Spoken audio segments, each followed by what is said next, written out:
హోరుకు కాసేపట్లో తెరపడనుంది. చివరి రోజైన పురపోరు ప్రచారంలో ప్రధాన పార్టీ నేతలు తమ అభ్యర్థుల గెలుపు కోసం సుడిగాలి పర్యటనలు చేస్తున్నారు.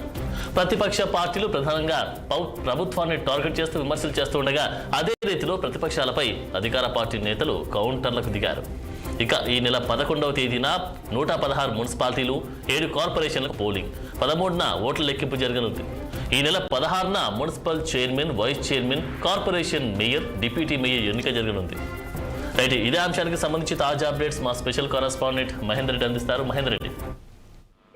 తెలంగాణలో 116 మున్సిపాలిటీలు, 7 కార్పొరేషన్లకు ఎన్నికలకు మొత్తానికి సంబంధించి ప్రచారం అయితే నేటి సాయంత్రంతో ముగియనుంది. అలాగే నేటి సాయంత్రం 5 గంటల తర్వాత అంటే రాష్ట్ర ఎన్నికల సంఘం వీడియో కాన్ఫరెన్స్ అయితే నిర్వహించబోతుంది. మరి కలెక్టర్లు, దీంట్లో ఎస్పీలు, అలాగే ఎన్నికల పరిశీలకులు, కోఆర్డినేటర్లతో వీడియో కాల్ నిర్వహించి పోలింగ్ ఏర్పాట్లు, అలాగే బ్యాలెట్ బాక్స్ తరలింపుల గురించి, అలాగే ఎన్నికల సామాగ్రి అప్పగింత వంటి పూర్తి అంశాలపైన నేనైతే వర్తించింది. మరి ఈ నెల 11న పోలింగ్ నిర్వహించి 13వ తేదీన ఓట్ల లెక్కింపు ఫలితాలు కూడా వెలువరించుకున్నారు. మరి నేటి ప్రచారానికి ఆఖరి రోజు కావడంతో ప్రధాన పార్టీ నేతలంతా కూడా రాష్ట్రమంతటా సుడిగాలి పర్యటన చేస్తారు. అంటే ప్రతి నిమిషం కూడా యూటిలైజ్ చేసుకుంటూ సుడిగాలి పర్యటన చేస్తున్నారు. ప్రచారంలో లాస్ట్ పంచ్ ఇచ్చేందుకు ఎవరి వ్యూహాలు వారు అయితే రచిస్తున్నారు అని.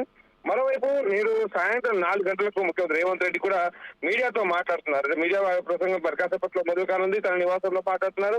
ఎన్నికల గురించి మాట్లాడుతున్నారా, లేకపోతే ఇంకేదైనా విషయంపైన మాట్లాడుతున్నారా పైన ఉత్కంఠ నెలకొంది. సో గత 10 రోజులుగా చూసాం తెలంగాణ రాష్ట్ర వ్యాప్తంగా ప్రచార హోరు మనం చూసాం. అభ్యర్థులు, ఇండిపెండెంట్ అభ్యర్థులు, పార్టీ బీఫాములు రాకుండా అలకలు, బుజ్జగింపులు, అలాగే వాటి పార్టీ రెబల్ గా పోటీ చేయడాలు, అలాగే మరి నేతలు దాంట్లో బరిలోకి దిగడం, ఇవన్నీ మనం చూస్తాం. సో మరి కాసేపట్లో ఇక ప్రచారం ఎవరైతే ముగియనుంది. 11వ తేదీన ఎన్నికలు జరగబోతున్నాయి. పూర్తిగా మైకులు అయితే మూగబోతున్నాయి. ఇక గత 10 రోజులుగా ప్రతి కాలనీలో కూడా పాటలు, ప్రచారాలు మనం చూస్తాం. అవన్నీ కూడా తెరపడనుంది. మొత్తం 116 మున్సిపాలిటీలు, 7 కార్పొరేషన్ లో పోలింగ్ జరగనుంది. 2982 వార్డులకు గాను 12,930 మంది అభ్యర్థులు పరిలో తెచ్చారు. మరి ఈ క్రమంలో ఓటర్లను ప్రసన్న చేసేందుకు నేతలైతే సుడిగారి ప్రచారాలు అయితే నిర్వహించారు.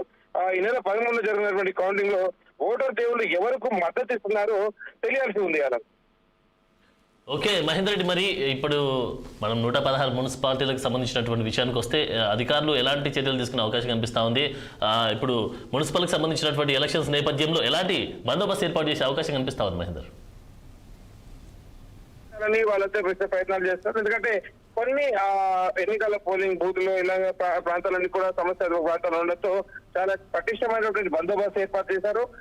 ఎక్కడ కూడా అంటే చిన్న అవాంఛనీయ ఘటనలు కూడా మున్సిపల్ ఎన్నికలు సజావుగా జరగాలి, ప్రతి ఓటరు కూడా ఓటర్ వినియోగించుకున్నప్పటికీ అవగాహన కార్యక్రమాలు నిర్వహించారు. సో ఖచ్చితంగా దీనిపైన పూర్తి అధికారులు అయితే ఇప్పటికీ పర్యవేక్షించారు. ఇక మరి కాసేపులో వీడియో కాన్ఫరెన్స్ కూడా ఎన్నికల అధికారులు నిర్వహించున్నారు. Thank you Mahender Reddy.